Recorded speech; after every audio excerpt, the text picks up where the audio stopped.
A'udzu billahi minasyaitonir rajim. Bismillahirrahmanirrahim.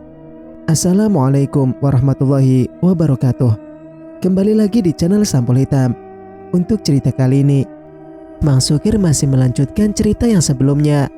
Suamiku pembunuh anak-anakku. Cerita ini ditulis oleh Zika Amel. Dan bagi teman-teman yang ingin membacanya secara langsung, atau teman-teman ingin membaca koleksi cerita-cerita dari Kak Zika Amel, teman-teman bisa langsung kunjungi link yang saya sudah siapkan ada di deskripsi. Oh ya, sebelum itu Mang Sukir minta dukungan dari teman-teman. Bagi yang belum subscribe, untuk subscribe channel ini dan nyalakan notifikasinya agar teman-teman tidak ketinggalan cerita-cerita dari Mang Sukir. Dan tak usah berlama-lama, langsung saja kita ke ceritanya. Selamat mendengarkan. Baiklah Dinda, jika jalan ini bisa membuatmu menerima kenyataan putri-putrimu meninggal karena dibunuh oleh makhluk yang bernama manusia, sekarang duduklah dan pejamkan matamu. Lalu pusatkan seluruh pikiranmu pada satu titik dan fokus di sana. Tita nenekku dengan suara sedikit tegas. Saat ini mataku menutup rapat dan pikiran berusaha untuk fokus pada satu titik seperti arahan wanita itu. Beberapa saat aku seperti merasakan aura gelap yang merasuk dalam tubuh. Dan pandangan mata batinku perlahan menelusuri jauh dalam lorong kegelapan yang tiada habisnya sampai akhirnya mata ketiga ini menembus hingga memunculkan potongan-potongan dari masa lalu seseorang. Pandangan ini terus menelusuri jauh ke dasar kelamnya hidup orang itu. Sebuah keluarga yang tanpa bahagia tengah berkumpul di sebuah ruangan. Gelak tawa menyertai mereka, hingga muncul sosok anak lelaki yang menatap tajam ke arah dua adiknya yang sedang berpelukan dengan sang ibu. Ekspresi wajah kebencian tampak jelas terlihat pada anak lelaki itu, seolah ada amarah dan dendam di sana. Lalu ingatan lain muncul, tanpa darah berceceran di sekujur tubuh adik-adiknya yang tengah digorok dengan kejam oleh kakaknya sendiri. Lantas ia juga memotong kedua tangan adik-adiknya tersebut. Aku tidak percaya dengan apa yang kulihat sekarang. Lelaki yang sama dengan kejamnya memperkosa seorang gadis cantik dengan mata sendu. Dan ia menguburnya dalam sebuah lubang yang tengah digali di bawah pohon besar. Pohon besar itu tidak lain adalah pohon yang sama berada di halaman belakang rumahku. Astaga, aku ingin menghentikan ini sekarang karena wajah lelaki itu begitu kukenal. Terlalu menyakitkan ini semua. Tuhan, pandangan mata batin ini semakin jelas ketika melihat penderitaan yang dialami oleh kedua putriku. Ia begitu kejamnya menggorok leher mereka tanpa peduli rasa sakit dan jeritan minta tolong pada manusia laknat itu.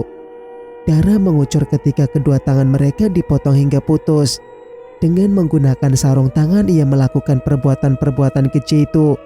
Mulut ini terlalu berharga untuk menyebutnya sebagai suamiku.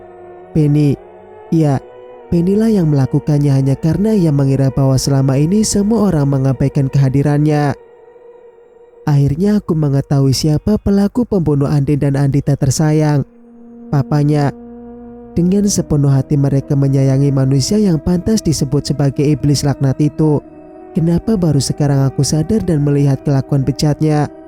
Kenapa aku terlalu percaya pada lelaki brengsek hingga ke ubun-ubun? Aku sungguh menyesal karena pernah menerima lelaki kejam itu menikahiku. Aku sungguh telah melakukan kesalahan besar. Tuhan, aku seorang ibu yang betul-betul jahat. Bahkan aku tidak pantas disebut sebagai ibu. Dasar iblis laknat. Adegan demi adegan kelam masa lalu Benny terpampang begitu nyata dalam penglihatan batinku. Yang paling mengejutkan ketika kebejatannya terungkap olehku.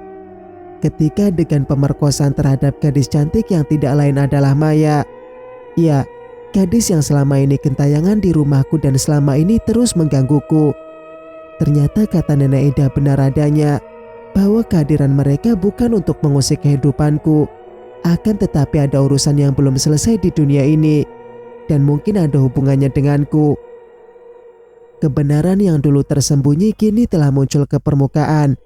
Bahkan kelakuan menjijikan Benny terhadap gadis mata sendu yang bernasib malang. Dinda, sekarang kamu sudah tahu semuanya. apapun keputusan yang akan kamu ambil, nenek mohon jangan sampai membuatmu menyesal nanti. Tolong kamu pikirkan baik-baik, nak. Nenek Ida mencoba memperingatkanku akan konsekuensi yang akan terjadi pada kehidupanku. Tapi Nek, Dinda sama sekali gak pernah menyangka kalau Benny tega berbuat kejam pada darah dagingnya sendiri. Sungguh laki-laki tidak punya hati dia, Nek. Dinda benci pernah menikah dengan orang gila seperti Benny. Sekarang dia harus menerima akibatnya. Tegasku menatap tajam pada bayangan Benny di dalam benak saat ini. Iya Dinda, tapi nenek minta kamu pertimbangkan lagi niat kamu barusan. Mungkin sebaiknya Benny harus dilaporkan pada polisi. Karena kita tidak tahu kejadian apa lagi yang akan menimpa kamu, nak. Bukan tidak mungkin korban selanjutnya itu adalah kamu, Dinda. Sebaik-baiknya tempat bagi laki-laki itu adalah penjara. Aku bisa melihat rasa khawatir dan kekecewaan terhadap laki-laki iblis itu. Mbak, apa udah selesai? Tanya Nadia yang tiba-tiba masuk karena terlalu lama ia menunggu aku keluar dari kamar nenek. Iya Nadia, mbakmu sudah selesai. Sebaiknya kalian pulang, nak. Ini sudah larut. Nenek gak ingin terjadi sesuatu sama kalian. Ucap Nenek Ida sembari mendorong kami berdua keluar dari kamar. Beberapa saat saya mencium punggung tangan wanita tua itu. Kami segera mengemudikan mobil dan berjalan cepat di malam buta bersama Nadia. Kini, aku harus mulai belajar menerima kemampuanku melihat masa lalu kelam seseorang. Tapi satu hal yang terpenting saat ini adalah aku bisa berkomunikasi dengan Maya, si gadis bermata sendu yang terus hadir dalam kehidupanku. Malam semakin hening, pandanganku menerobos ke celah-celah kesunyian, tanpa raut wajah kekhawatiran yang tertangkap di mata Nadia. Nadia, kamu gak usah serius gitu bawa mobilnya. Ini cuma malam aja kok, gak ada apa-apa. Atau kita hidupin musik aja gimana? Aku mencoba bersikap santai terhadap sepupuku itu. Boleh juga itu idenya, Mbak. Iya sih, tadinya agak takut juga. Akhirnya setelah aku menyalakan musik dalam mobil, Nadia terlihat lebih tenang hingga mobil kami sampai juga di depan pagar rumah. Beberapa menit kemudian, kini aku sudah berada di kamar lagi. Aku kemudian berniat menghubungi Benny, akan tetapi 3 kali panggilan dariku tak ada jawabannya bahkan sekalipun. Aku baru tersadarkan ternyata selama ini Benny mencoba berlari dan menghindar agar aku tidak mencurigainya. Malam ini aku tidak akan tidur sebelum bisa bertemu dengan si mata sendu. Entah kenapa aku bisa seberani ini. Padahal setiap kali gadis itu menampakkan dirinya aku sungguh sangat terganggu. Malam sudah menunjukkan sepertiga larutnya. Aku mencoba mempraktekkan arahan Naida tadi karena dengan cara ini, aku mampu berkomunikasi dengan makhluk astral itu. Duduk bersila dengan mata terpejam adalah poin utama agar pikiran fokus pada tujuannya. Sekarang seolah mulutku terbuka dan mulai menghitung 1 menit, 2 menit, sampai angin yang begitu sejuk menyibak rambutku. Dan seluruh bulu yang menempel di kulit ini terasa meremang, disertai jendela yang menutup dan membuka sendiri semakin kencang dan semakin kencang. Aku tahu kamu memiliki dendam yang belum terbalaskan terhadap Benny, suamiku. Dan label itu tak pantas lagi untuk kusebut. Akhirnya, setelah berbagai usaha aku lakukan, aku kini bisa berbicara dengan sosok hantu gadis itu. Di hadapanku ia berdiri mengambang dengan rambut yang terurai begitu panjang. Aku lega. Akhirnya kamu bisa mengetahui siapa aku sebenarnya. Iya, aku adalah Maya, seorang gadis di masa lalu Benny. Mungkin balas dendamku belum seberapa dibandingkan dengan apa yang dilakukan padamu, Adinda. Bahkan iblis sepertiku saja tidak setega itu membunuh anaknya sendiri. Sebenarnya, aku sudah lama ingin membalaskan dendamku pada si brengsek itu. Tapi aku luluh ketika kebaikan yang selalu ia tunjukkan pada Andi dan Andita. Hingga aku ingin sekali bisa berada dekat di antara kalian. Setidaknya aku bisa memberi sedikit kebahagiaan bersama kedua putri kembar kalian yang sangat manis dan ceria. Maya bercerita panjang lebar seolah kami ini adalah sepasang sahabat yang sudah lama terpisah dan dipertemukan kembali. Meskipun berbeda dunia akan tetapi tujuan kita sama. Sama-sama punya kebencian dan dendam. Sepertinya kita punya tujuan yang sama, yaitu membalaskan dendam. Aku tidak peduli lagi kenyataan bahwa lelaki jahanam itu suamiku. Yang ku tahu sekarang adalah ingin melenyapkannya dari dunia ini. Suaraku begitu lantang seolah ada api yang berkobar dalam jiwaku.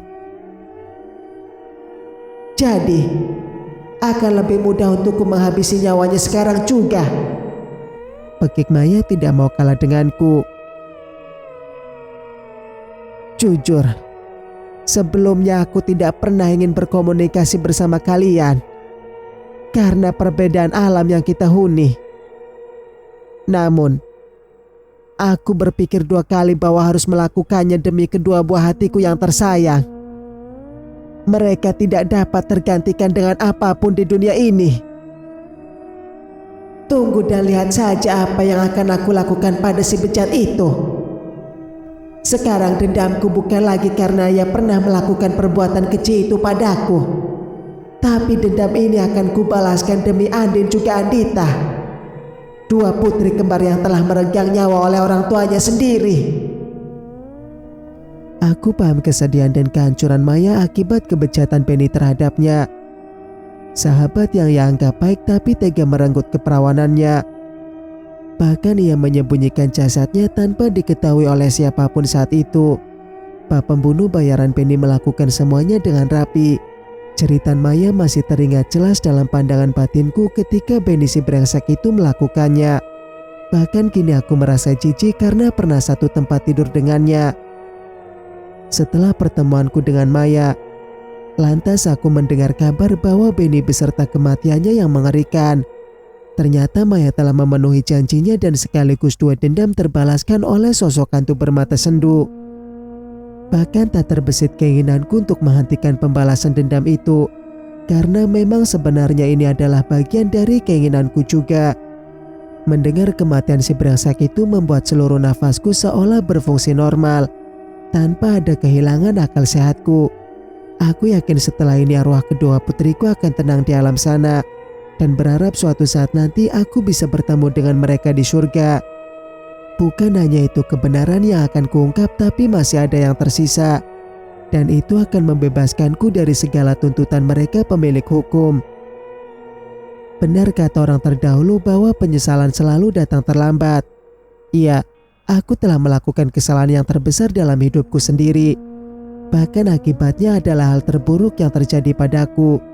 2 biji mataku tersayang kini telah pergi menghadap pencipta alam semesta. Terduduk menyepi di keremangan malam meratapi 1000 rindu yang merasuk kalbu, hingga membuat luka semakin membuat lebar seolah membusuk dalam jiwa. Hasrat cinta yang dulu indah kini dibelenggu oleh dendam mematikan.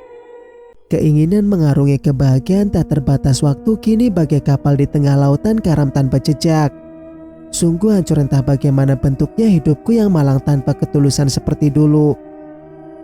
Suami yang pernah kusanjung dan kupuja kini menancapkan sebilah belati terhunus dalam jantung, yang selalu berdebar ketika sentuhan cintanya menyapa. Namun, kisah cinta ini berhenti kala pengkhianatan terkejam merenggut jiwa-jiwa tercinta. Kupeluk kedua lututku dengan hembusan napas yang masih menyesakan. Tak mampu kuhentikan ketika buliran bening berjatuhan dari ujung mata. Lembaran berita kematian dirinya tak beringsut sedikit pun dari 2 bola mataku yang masih dikuasai kebencian. Aku masih ingin melihat penderitaannya meskipun kini iblis itu sudah tidak bernyawa. Mata batinku masih terus membayangi dan menghantui ingatan ketika si iblis itu diam-diam menaruh sesuatu ke dalam minumanku. hanya karena ia tidak ingin aku menyadari saat ia melakukan pembunuhan yang kejam itu. Raut wajah beringas seperti kriminal yang siap menghabisi nyawa korbannya terlihat jelas. Dengan kasar iblis itu membuang botol obat tidur di bawah kolong lemari dapur demi menutupi niat busuknya itu. Aku sama sekali tidak menyangka Benny yang begitu kucintai tega membunuh anaknya sendiri. Namun, aku tidak boleh terlalu larut dalam kebaikan manusia sebrengsek Benny. Hari ini, kuputuskan untuk melaporkan bahwa pembunuhan di balik kematian Andin dan Andita sudah ketahuan. Dan pelakunya itu bukan orang lain, melainkan seseorang yang mereka sayangi sepenuh jiwanya. Berat ternyata untuk menyebutkan nama manusia berhati iblis itu. Rasanya ketika mengingat namanya saja seluruh jiwa ragaku berapi saking murkanya. Sesaat aku termenung seorang diri. Tiba-tiba semilir angin begitu sejuk menerpa badan. Ini wewangian yang sangat kukenal perlahan seperti menyeruak mengharumkan seluruh kamar. Mungkin juga seluruh ruangan rumah Nadia. Mungkin setiap kali aku merasakan bulu kuduk meremang. Akan tetapi kali ini terasa berbeda karena sosoknya telah berubah menjelma menjadi wanita berparas sayu dan jelita. Beberapa detik aku merasakan kehangatan duduk di sampingnya. Sempat heran juga kenapa suhu tubuhnya tidak sedingin biasanya. Apa mungkin ini pengaruh energi tubuhku yang masih dalam pengendalian mata batin? Sedetik kemudian aku mulai membuka interaksi dengan Maya. Bisakah kamu menunjukkan aku di mana keluargamu, Maya?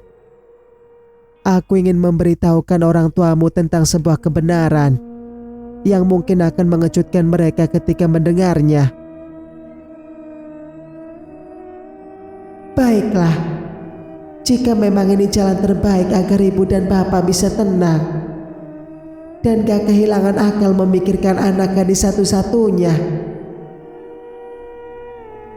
Oh iya, aku juga mau minta beberapa barang pribadi milik kamu sebagai bahan untuk dilakukan tes DNA terhadap si brengsek itu. Terima kasih, Adinda, karena sudah membantu aku menemukan kebenaran. Dan semoga kamu bisa tetap melanjutkan hidup. Dan mungkin suatu saat bisa menemukan kebahagiaan lagi. Percakapanku dengan Maya terhenti ketika bunyi ketokan pintu dari luar oleh Nadia. Dan gadis santu pun menghilangkan dirinya dari kamarku beserta wangi melati yang menyengat. Mbak Dinda, aku boleh tidur di samping Mbak enggak malam ini? Soalnya entah kenapa perasaan tiba-tiba cemas. Dan rasanya takut gitu. Boleh ya Mbak? Nadia meminta dengan tatapan matanya yang serius padaku. Boleh tapi dengan satu syarat. Lanjutku. Apa Mbak? Iya ya, apapun syaratnya aku mau asalkan bisa tidur di sini. Nadia kelihatannya pasrah akan perkataanku selanjutnya. Mbak mau ke suatu tempat besok. Pokoknya kamu mau gak mau, harus temani Mbak. Oke. Aku membalas ucapannya tegas dengan permintaanku. Akhirnya malam sunyi ini sedikit bercahaya karena senyuman ceria dari gadis cantik Nadia. Singkat cerita, setelah berkutat dengan kemacetan di jalan, akhirnya tiba juga kami di alamat tempat tinggal orang tua Maya. Saat kami mengetuk pintu dan langsung dibuka oleh seorang perempuan setengah baya yang memiliki wajah mirip dengan anak gadisnya. Awalnya mereka tak percaya ketika aku memberitahu kebenaran tentang putrinya. Tapi setelah beberapa jam aku dan Nadia menunggu dan membujuknya, akan tetapi kami tidak mendapatkan sambutan baik dari sang ibu. Sampai akhirnya aku mencoba untuk mempertemukan perempuan setengah baya itu dengan ibunya. Nak, apa kamu di sini? Tanya ibunya Maya dengan mimik wajah yang penuh harap. Sepertinya hingga detik ini mereka belum bisa melupakan kehilangan terhadap Maya. Iya Bu, Maya berada di sini untuk melihat ibu dan bapak. Maya sangat ingin kalian mengetahui kebenaran ketiadaan Maya di dunia ini. Dunia kejam pada Maya, Bu. Bahkan sahabat terbaik Maya tega menghancurkan kehidupan Maya. Maya diperkosa oleh Benny, Bu. Tolong relakan Maya, Bu. Maya akan tetap menunggu Ibu di surga. Jangan menangis lagi, Bu. Aku nyaris meneteskan bulir bening dari ujung mata ketika mendengar ucapan Maya yang memilukan itu. Aku tahu, meskipun saat ini ibunya Maya tak bisa melihat sosoknya, tapi setidaknya ia masih mampu menggerakkan benda kecil yang ada di depan ibunya demi agar sang ibu mengetahui keberadaan dirinya. Akhirnya setelah semua terungkap, kedua orang tua Maya mengikhlaskan kepergian putri kesayangannya kembali tenang di alamnya. Dan aku pun diizinkan untuk memasuki kamar Maya yang sudah usang dimakan waktu. Hanya tersisa beberapa barang pribadinya saja seperti sisir rambut, serta bahan-bahan riasan wajahnya sewaktu ia gadis lucu. Aku lalu mengambil sisirnya yang kubetulkan masih menyisakan anak rambut gadis itu. Ternyata ibunya tidak ingin menghilangkan kenangan sedikit pun tentang putri kesayangannya. Begitu dijaga dan dirawat oleh sang malaikat tanpa sayap tersebut. Kini kedua alat bukti telah kumiliki. Lantas kami bergegas menuju kantor polisi kembali demi mengakhiri kasus pembunuhan yang kejam yang pernah kualami di dunia ini. Tak berapa lama, semua laporan telah diterima oleh pihak polisi. Dan setelah menunggu dalam jangka waktu yang lumayan lama, akhirnya aku bisa membuktikan bahwa Benny, suamikulah yang menjadi tersangka sesungguhnya kasus pembunuhan ini. Lelaki itu pun sudah menemui ajalnya dan semua keterkaitan antara aku dan Benny dinyatakan bebas. Kemudian aku dan Nadia menghadiri acara pemakaman Maya secara layak oleh pihak keluarga. Karena sebelumnya telah digali oleh warga daerah tempat tinggalku, yaitu di bawah pohon yang selama ini orang anggap angker. Kenyataan pun terpecahkan, sehingga warga tidak pernah lagi menyebutnya pohon angker.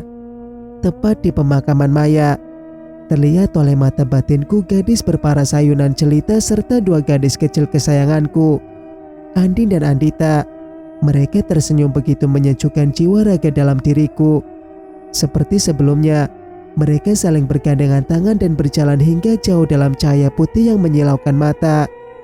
Harapan terbesarku semoga mereka bisa berbahagia di surga dan tetap setia menunggu kedatangan mamanya yang hampir mati merindukannya. Karena perpisahan itu adalah akhir segalanya, kecuali cukup amal baik yang kalian bawa untuk berharap bisa bertemu dengan orang-orang tercinta. Cerita pun selesai. Jika kalian suka dengan ceritanya, jangan lupa untuk like, subscribe, dan nyalakan notifikasinya agar teman-teman tidak ketinggalan cerita-cerita dari Mang Sukir. Wassalamualaikum warahmatullahi wabarakatuh.